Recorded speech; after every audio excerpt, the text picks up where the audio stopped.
The Case of the Sunday Surprise is a very sweet New Adventures of Mary-Kate and Ashley book, and this is one that I didn't work out.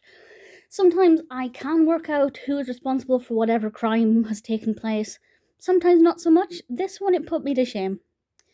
Because I am 30 years old, I'm not the target audience in terms of age, but being a big Mary-Kate and Ashley fan, I do love it. And in this one, the Trenchcoat twins have entered a competition at their local ice cream parlour to create a flavour, and whichever flavour is voted the most popular by the visitors to the ice cream parlour, they win, I think it was a free ice cream sundae every day, every weekend, every Sunday for a year, which is a pretty great surprise. Definitely something I'd like to win. So they create, I can't remember the exact name of it, but it's Choco Orange Chunk or something like that.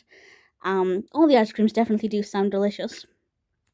And they all try each other's ice creams because they all gather in the kitchen to make their ice creams, and when they're putting them away in the freezer, they learn that somebody has actually placed, in place of their ice cream, basic vanilla.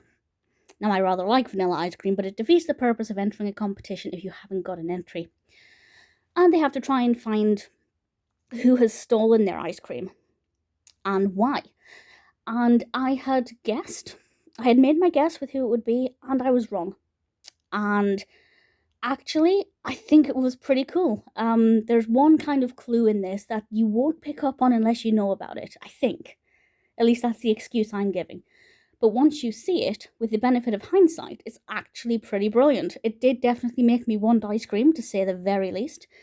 In terms of chapters and writing size, this is the one, because I've bought all these secondhand, of course. I often don't get the cards that come in with them because people have taken them, but they're rather cute. The writing size is quite large. The chapter sizes, as you can see there, we've got one chapter and then that was 8-9 pages. So for people who are just new to chapter books,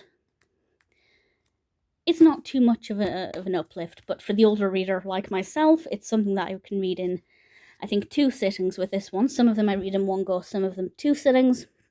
This one, I was genuinely curious to see what had happened, and I really rather enjoyed it. The Case of the Sunday Surprise was definitely a surprise for me, and one that I really enjoyed.